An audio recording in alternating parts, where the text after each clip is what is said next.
నాగేశ్వరరావు వెంటనే మహిళలందరికీ క్షమాపణ చెప్పాలంటూ బీఆర్ఎస్ ఎమ్మెల్యే తాత మధు పాత్రికేయుల సమావేశంలో మాట్లాడారు. తెలంగాణలోని ఆడబిడ్డలందరికీ కాంగ్రెస్ ప్రభుత్వం క్షమాపణ చెప్పాలని తుమ్మల నాగేశ్వరరావు గతంలో పాలేరు ఉప ఎన్నికల్లో అనారోగ్యంతో మృతి చెందిన రామిరెడ్డి వెంకటరెడ్డి భార్య మీద పోటీ చేసి గెలిచాడు.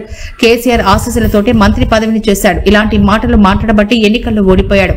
మంత్రివర్గంలో ఉండి తెలంగాణ ఆడబిడ్డలను అవమానించారు. వెంటనే క్షమాపణ చెప్పాలని డిమాండ్ చేశారు.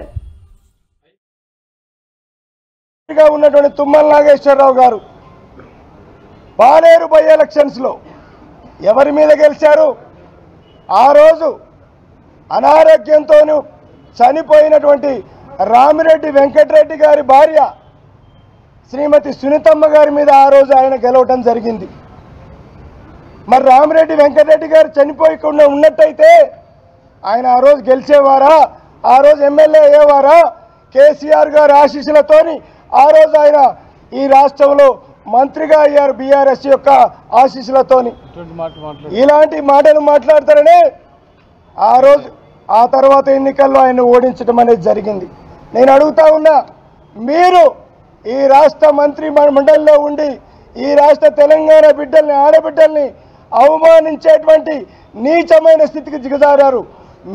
మిమ్మల్ని చరిత్ర అనేది క్షమించదు. మీరు తక్షణం తెలంగాణ బిడ్డలందరికీ కూడా క్షమాపణలు చెప్పాలి.